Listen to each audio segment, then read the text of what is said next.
kubajanjagura. Imana ije kujanjagura imbaraga zose zarwanyaga ubuzima bwawe. Ese witeguye kwakira ijambo ry'Imana? Witeguye kwakira ubuhanuzi? Niba ubwiteguye, wandike muri commentaire ngo amen. Imana itararambura ukuboko, inshuti zikuvaho, abantu baragenda, nta n'umuntu wakureba, abantu bose barakwanga, nta n'umuntu ubukwanga, ahubwo baba bakureba kugira ngo barakwanga. Nawe ukumva, nta n'ugutega amatwi, bose bacaho bakagenda. Ariko reka mubwire, Imana irambuye ikiganza, bose baragaruka. Haleluya, bose baragaruka. Icyo gihe uyu munsi ndakwinginze, Imana ikurambura ukuboko. Imana ikurambura ukuboko. Imana ikurambura ukuboko. Imana ikurambura ukuboko. Imana nirambura ukuboko ku buzima bwawe, biri buze kwemera. Umaze imyaka 10 utabibyara, umaze imyaka 2 ushatse nturatwita, umaze imyaka 15, Imana ikurambura ukuboko. Nikurambura ukuboko uri buze gutwita. Umaze imyaka ntazi umubare ubwo bwawe bwarapfuye, Imana nikurambura ukuboko burabaho. Umaze imyaka ntazi umubare abana bawe bararwaye, Imana nikurambura ukuboko biri bukunde. Umaze imyaka ucuruza bikanga, Imana ikurambura ukuboko. Umaze imyaka waradepoje, warashoje n'amashuri, akazi warakabuze, nikurambura ukuboko. Umaze igihe ushaka ibyangombwa byaranze, Imana ikurambura ukuboko. Imana ikurambura ukuboko. Imana ikurambura ukuboko. Imana yambuye ukuboko muri Egiputa. Farawo ngo arekure ubwoko bwe bw'Imana buragenda. Ngo bari bamaze imyaka 400 byaranze, ariko Imana yambuye ukuboko gusa, ngo ubuzima buremera, barasohoka barahaguruka baragenda. Uyu munsi Imana ikora igitangaza ku buzima bwawe. Reka musengere Imana mu izina. Ndagusuhuza cyane, mwifurije umugisha w'Imana, amahoro n'amahirwe bituruka ku Mwami Imana bikomeho iminsi yose. Kristo Yesu n'umutabazi, Kristo Yesu n'umwami w'abami, n'umukiza wacu bwite, ni igitangaza gikomeye, yitwa Uwiteka, yitwa Rukundo, yitwa Rubasha, niryo zina rye. Imana rero iguha umugisha, kandi Uwiteka Imana aguhire, akurebe neza mu izina rya Yesu Kristo. Ikiganza gikomeye cy'Imana ihoraho ubutware n'ubushobozi bw'Uwiteka n'imbabazi z'Imana n'imigisha bikomeho iminsi yose. Musabiye umugisha mu izina rya Yesu Kristo, musabiye amahirwe n'amahoro, musabiye guhirwa no gutunga no gutunganirwa, mwinginga ngo ikiganza gikomeye cy'Imana gikomeho iminsi yose, kandi gukomera ku Uwiteka kuze ku buzima bwawe. Haleluya. Reka nkwatureho umugisha w'Imana, reka nkwatureho kubona ikiganza gikomeye cy'Imana, reka nkwatureho kwakira igitangaza cyawe, reka nkwatureho kwakira isezerano Imana yose yakubwiye, reka nkwatureho kwakira umugisha uvuye mu kiganza cy'Imana. Imana iguha umugisha. Imana ihire ikiganza cyawe. Imana ihire inda yawe. Imana ivubure inda yawe. Haleluya. Imana yongere ihire amagambo yawe, ihire buri kimwe cyose werekeje amaboko. Imana iguha umugisha. Imana iguha umugisha. Imana iguha umugisha. Imana iguha umugisha. Imana iguha umugisha. Imana iguha umugisha. Haleluya. Haleluya. Indutwite ivuke. Wowe utabyaraga, Imana ihire inda yawe, ikuvukishirize umwana w'umugisha ku buzima bwawe. Haleluya. Haleluya.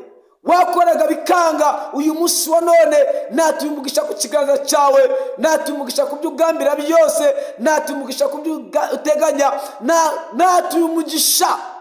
Ndatura umugisha. Akira umugisha w'Imana. Akira ubwiza bw'Imana. Akira guhirwa n'Imana. Akira gutungurwa n'Imana. Imana igutungure. Imana igutungure. Imana igutungure mu byo ugambira byose. Imana igutungure mu byo uteganya byose. Imana igutungure. Marayika w'Imana aguhire. Ukuboko kw'Imana kuguhire. Ikiganza cy'Imana kiguhire mu izina rya Yesu. Ndakwingingira ukuboko kw'Imana. Ndakwingingira ubutware bw'Imana. Ndakwingingira umugisha w'Imana. Ndakwingingira igitangaza cy'Imana. ndakwigingira imbabazi z'Imana zize ku buzima bwawe. Haleluya. Marayika w'Imana kunezeza, marayika w'Imana kunezeza, marayika w'Imana kunezeza. Reka dusome ijambo ry'Imana ry'ubuhanuzi. Uyu munsi nkuzaniye ijambo ry'ubuhanuzi. Ni ijambo ry'ubuhanuzi nkuzaniye. Imana imbabarire ikora igitangaza ku buzima bwawe. Imana imbabarire ikora igitangaza ku buzima bwawe. Marayika w'Imana ambabarire akora igitangaza ku buzima bwawe. Reka dusome ijambo ry'Imana dusanga hano mu gitabo cyo Kuva ibice 15. Turasoma ku murongo wa 6 wonyine gusa. Hari ijambo rivuga ngo Uwiteka ukuboko kwawe kw'iburyo gutewe icyubahiro n'ububasha bwako. Uwiteka ukuboko kwawe kw'iburyo kwashenjaguye ababisha. Reka subiremo rimwe. Uwiteka ukuboko kwawe kw'iburyo kwatewe icyubahiro n'ububasha bwako. Uwiteka ukuboko kwawe kw'iburyo kwashenjaguye ababisha. Muri kano kanya numvise ngomba kugwanura ijambo rivuga ngo Imana ije gushenjagura ababisha bawe. Imana irambuye ukuboko, Imana irambuye ukuboko. Ijambo ryaje, ubuhanuzi bwaje buravuze ngo Imana irambuye ukuboko ije gushenjagura ababisha bawe, ije gushenjagura imigambi mibi, ije gushwanyaguza imbaraga zose z'abadayimoni. Iyo Bibiliya ivuga ngo gushenjagura, ni ukuvuga ngo ni ikintu cyubatswe, ni ikintu cyubatswe. Umaze imyaka ari ubuzima ubayemo, umaze imyaka, umaze igihe kirekire ubona ari ibintu byubatswe ku buzima bwawe, ari piramide abadayimoni bubatse, ari piramide abanzi bawe bubatse, ari piramide, ari imisozi ababisha bawe bubatse ku buzima bwawe, ari imisozi ababisha bubatse ku buzima bwawe, ari intambara ababisha bubatse ku buzima bwawe, ari imbaraga ababisha bubatse ku buzima bwawe, hari abarozi, ari ubuzima abarozi bubatse ku buzima bwawe. Ariko nonaha umva ijambo rikomeye Imana ikuntumyeho, iravuze ngo ukuboko k'Uwiteka Imana kurambuye kuje gushenjagura izo mbaraga abadayimoni bubatse. Imana irambuye ukuboko kwayo kw'iburyo. Haleluya. Imana irambuye ukuboko kwayo kw'iburyo ije kumenagura. Imana ije kumenagura. Iri ni ijambo ry'ubuhanuzi Imana impaye, kandi nuryizera Imana akora igitangaza ku buzima bwawe. Haleluya. Imana ije kumenagura imigambi yose ya Satani.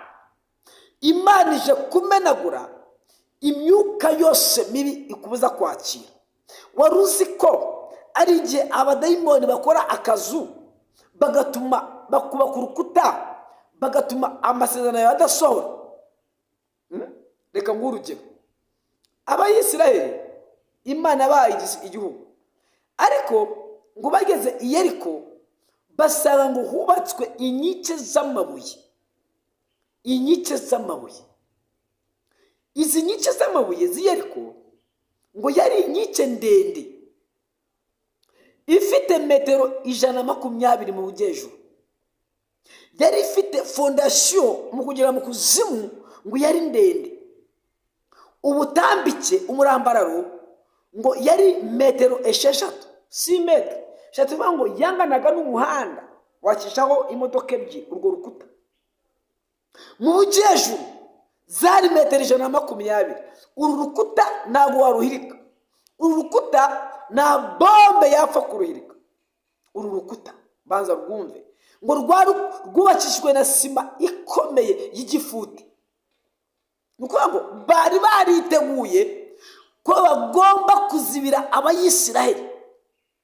Reka mubwire ngo Satani amaze iminsi yarubatse urukuta rukubuza gusingira isezerano ryawe, rutuma utagera ku mugambi w'icyo Imana yavuze. Uru rukuta ntabwo rwatuma usingira icyo Kristo Yesu yagufatiye. Ariko reka mubwire, Bibiliya ivuga ngo Abayisiraheli barasenga. Bibiliya ivuga ngo Imana ivuga ngo nimuzenguruke gusa mutavuga, muzenguruke bucece, muzenguruke bucece, muzenguruke bucece. Mu yandi magambo, Imana yari imaze kubabwira ngo nimusenge bucece mutavuga, musenge mutavuga, musenge mutavuga, musenge mutavuga. Inshuro ya mbere musenge, inshuro ya kabiri musenge, inshuro ya gatatu musenge, inshuro ya kane musenge, inshuro ya gatanu musenge, inshuro ya gatandatu musenge. Nimugera ku nshuro ya karindwi ngo muvuze induru, ngo muvuze induru, nanjye ndi Uwiteka ndibuze kumva induru yanyu. Bibiliya ivuga ngo Imana irambura ukuboko muri ya nduru. Ikirambura ukuboko ngo inkike z'Yeriko zirariduka. Umva igitangaje, ntabwo zaguye zisubira inyuma, kuko zisubira inyuma zari kubagwaho, ngo zaguye zisubira imbere, ngo umuntu wese atambukira imbere ye, kubera ko ukuboko kw'Imana kwarambuye. Ngo Imana itiza imbaraga Abayisiraheli, ngo ititiza abantu b'i Yeriko, ngo Imana ibagabiza Abayisiraheli. Reka mubwire, umaze igihe Satani yarubatse urukuta runini rukubuza gusingira umugambi w'Imana. Umaze igihe kirekire abadayimoni barubatse umusozi ku buzima bwawe. Umaze igihe kirekire abadayimoni na Satani Serusofero barubatse ikintu gikomeye. Ariko umva ijambo rikomeye nonaha. Haleluya. Umva ijambo rikomeye nonaha. Imana ivuganye nawe, iravuze ngo ukuboko kwayo irakurambuye gushenjaguye iyo urwo rukuta abadayimoni bubatse. Imana irambuye ukuboko kwayo ishenjaguye imigambi yose ya Satani. Imana irambuye ikiganza cyayo imenaguye imbaraga zose z'umwijima. Ahubwo Imana ikugabije imbaraga zose zakurwanyaga. Imana ikugabije imigambi yose yakurwanyaga. Imana ikugabije imbaraga zose zateye ubuzima bwawe zigaguca intege. Reka nkubwire, kenshi ikigezo gitinze gituma umuntu acika intege. Imana ni nziza. Uyu munsi Imana inyemerere irambura ukuboko kwayo ku buzima bwawe. Nikurambura biraza kumenyekana. Reka nk'urugero, Imana yarambuye ukuboko ku buzima bw'umugabo witwa Yobu. Yobu yari afite umusozi wubatswe ku buzima bwe bw'uburwayi. Umusozi wakubera uburwayi, amadeni yakubera umusozi, ubukene bwakubera umusozi, amagambo yakubera umusozi, kubaka urugo bikanga byakubera umusozi, ubukode bwakubera umusozi, kutabyara byakubera umusozi. Uko niko kuri.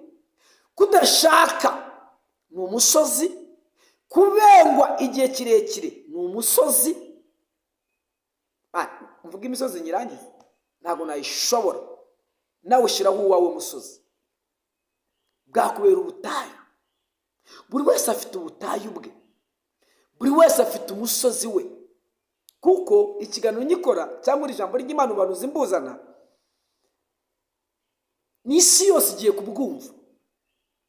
Ariko uyu munsi ryizere, uraza kwakira igitangaza cy'Imana. Uyu munsi iri jambo ryizere rigira iryawe, uraza kwakira ukuboko kw'Imana. Haleluya. Reka nkubwire ngo hari umusozi abadayimoni bubatse, hari urukuta abadayimoni bubatse. Ariko uyu munsi Imana ije gusenyagura izi mbaraga. Imana ije gusenyagura ubu bwami bwa Satani. Bibiliya imbwira ngo Imana irambura ukuboko gusa ku buzima bwa Yobu. Satani yari yarubatse urukuta rukomeye rw'uburwayi ngo akirambura ukuboko abantu bose ngo bari baramuvuyeho, inshuti zaragiye, ngo ariko ngo Imana ikirambura ukuboko ngo inshuti zose ziragaruka, uhereye ngo kuri famiye kuba bavukana n'umugore we ngo baragaruka, inshuti ye Birufazi mana yanjye na Zofari na Beruhadadi ngo bongeye baragaruka, bari baramuvuyeho ngo birirwaga bamuvuga. Reka nkubwire, kenshi umuntu ahuye n'ingorane abantu baramuvuga, kenshi umuntu ahuye n'ingorane intambara ziraza, kenshi umuntu ahuye n'ingorane ibibazo birahaguruka. Ariko reka nkubwire aka kanya kanone, reka nkwibiranga nshuti yanjye, hejuru y'ibyakubayeho, hejuru y'imbaraga z'abadayimoni, hejuru y'imbaraga za Satani hari umugambi w'Imana, hari ubwiza bw'Imana, hari gukora kw'Imana, hari icyoro cy'Imana, hari igitinyiro cy'Imana, hari imbaraga z'Imana, hari imbabazi z'Imana. Imana ije gusenya ubwami abadayimoni bubatse ku buzima bwawe. Haleluya, haleluya. Imana imbabarire yumve gusenga kwawe, Imana imbabarire ikore igitangaza nonaha, Imana imbabarire igucira inzira, Imana imbabarire ikwiyereke, Imana imbabarire ikugire neza, Imana imbabarire yumve iri sengesho. Uzi kubura umuntu ahantu ho kuba ukabura huba, uzi kubura huba, abadayimoni bubatse ubwami. Ariko uyu munsi Imana yavuze ngo wite ku kuboko kwawe kw'iburyo, nicyo cyubahiro cyawe, kandi ukuboko kwawe kw'iburyo kwashenjaguye. Mwari muzi ko Imana izi kurwana? Usomye muri Zaburi, havuze ni Zaburi ya 60:10, havuze ngo haleluya, haleluya, urukweto nzabakubita inkweto mu mutwe. Yavuze ngo Abedomu nibo gikarabiro cyanjye, ariko Abafilisitiya nzabakubita inkweto mu mutwe. Mu yandi magambo, ndabajanjagura. Imana ije kujanjagura imbaraga zose zarwanya ku buzima bwawe. Ese witeguye kwakira ijambo ry'Imana? Witeguye kwakira ubuhanuzi? Niba ubwiteguye, wandike muri komantere ngo amen. Haleluya. Wandike muri komantere ngo amen. Byandike muri komantere ngo amen. Imana iguhe umugisha, Imana ikugire neza, Imana ikurwanirire, Imana ikwiteho cyane, Imana igutabara, Imana ikwiyereke. Ikiganza gikomeye cy'Imana kize ku buzima bwawe uhereye uyu munsi, ukuboko kw'Imana kuze ku buzima bwawe uhereye nona, imbaraga z'Imana zize ku buzima bwawe uhereye nona, igitinyiro cy'Imana kize ku buzima bwawe uhereye nona, amasezerano y'Imana aze ku buzima bwawe uhereye nona. Imana data wa twese ikore igitangaza, Imana data wa twese yigaragaza, umugisha w'Imana uganze utegeke, kandi ubwiza bw'Imana buganze bugaragare uhereye nona ukazajya iteka ryose. Urakoze Mana, turagushimiye, turagushimiye Mana kuko zigitangaza, turagushimiye Mana haleluya kugiye kwigaragaza. Reka nkubwire, umunsi umwe abadayimoni bubatse piramide ku buzima bwanjye, njya gusenga mu byumba 4. Umunsi umwe Imana itararambura ukuboko, inshuti zikuvaho, abantu baragenda, nta n'umuntu wakureba, abantu bose barakwanga, nta n'umuntu ubukwanga, ahubwo baba bakureba ukagira ngo barakwanga.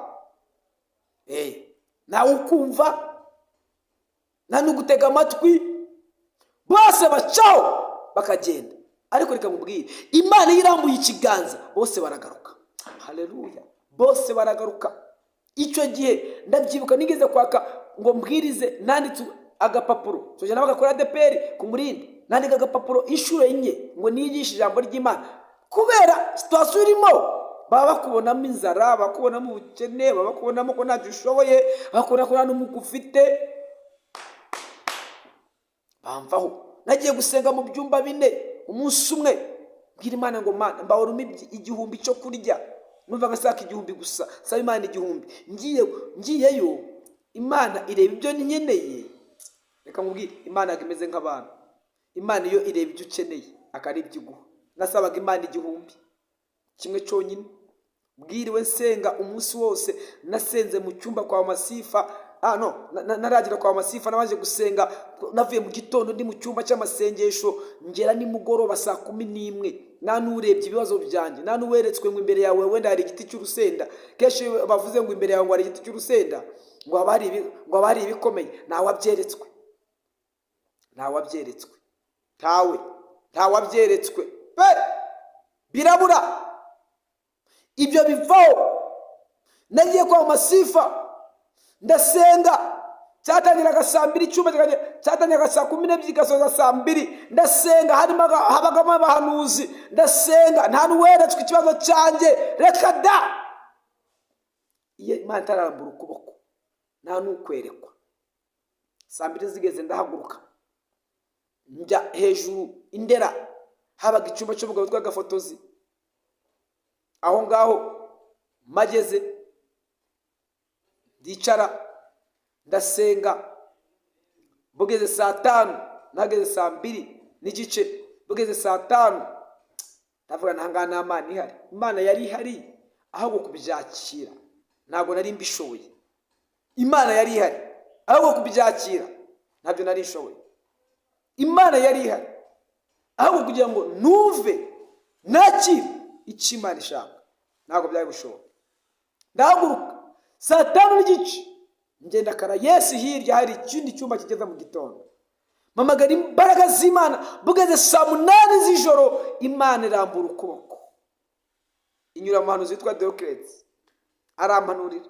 Mvuga ukuntu yambwiye, arambwira ngo Imana iravuze ngo iguhaye inzu mu mujyi wa Kigali. Nawe nyumvira, umuntu uri gusaba 1000, Imana imuhaye inzu. Amanura bwa kabiri arambwira ngo Imana iguhaye imodoka. Amanura bwa gatatu arambwira ngo mbonye Imana ikujyanye mu mahanga kujya kubwiriza ubutumwa bwiza, uri mu ndege. Ambwira ijambo rya 4, arambwira ngo Imana irambwiye ngo iguhaye inkoni y'ubushumba. Ibaze, imagine umuntu umeze gutyo. Ariko reka nkubwire, ndashimira Imana ko ibyo bintu byose byasohoye. Asigaye kimwe n'imodoka n'itarasohora yonyine gusa, ibindi byose ari inzu, ari kujya mu mahanga n'ubushumba. Uyu munsi ndi umushumba. Reka mbabwire, Imana mwari muzi ko ivuga. Uyu munsi rero Imana imbabarire ikurambura ukuboko. Muri ibyo byose muzi ubuhanuzi bwabanje, wakumva ubwo ari bukenewe ko wakumva ko wenda yaba ari nk'inzu, ariko siyo yabanje. Imana izi ikibanza, habanje kujya mu mahanga kujya kubwiza ubutumwa bwiza, niyo byabanje. Nturira indege njya mu kuvuga ubutumwa bwiza. Reka mbabwire, Imana ishobora byose. Umuntu wari muri situation, wari muri ubwo buzima bumeze gutyo, ariko ibyo Imana yavuze byose, uyu munsi ndakwinginze, Imana ikurambura ukuboko. Imana ikurambura ukuboko. Imana ikurambura ukuboko. Imana ikurambura ukuboko. Imana nirambura ukuboko ku buzima bwawe, biri buze kwemera. Umaze imyaka 10 utabibyara, umaze imyaka 2 ushatse nturatwita, umaze imyaka 15, Imana ikurambura ukuboko. Nikurambura ukuboko uri buze gutwita. Umaze imyaka ntazi umubare ubwo bwawe bwarapfuye, Imana nikurambura ukuboko burabaho. Umaze imyaka ntazi umubare abana bawe bararwaye, Imana nikurambura ukuboko biri bukunde. Umaze imyaka ucuruza bikanga, Imana ikurambura ukuboko. Umaze imyaka waradepoje, warashoje n'amashuri, akazi warakabuze, nikurambura ukuboko. Umaze igihe ushaka ibyangombwa byaranze, Imana ikurambura ukuboko. Imana ikurambura ukuboko. Imana ikurambura ukuboko. Imana yambuye ukuboko muri Egiputa. Farawo ngo arekure ubwoko bwe bw'Imana buragenda, ngo bari bamaze imyaka 400 byaranze, ariko Imana yambuye ukuboko gusa ngo ubuzima buremera, barasohoka barahaguruka baragenda. Uyu munsi Imana ikora igitangaza ku buzima bwawe.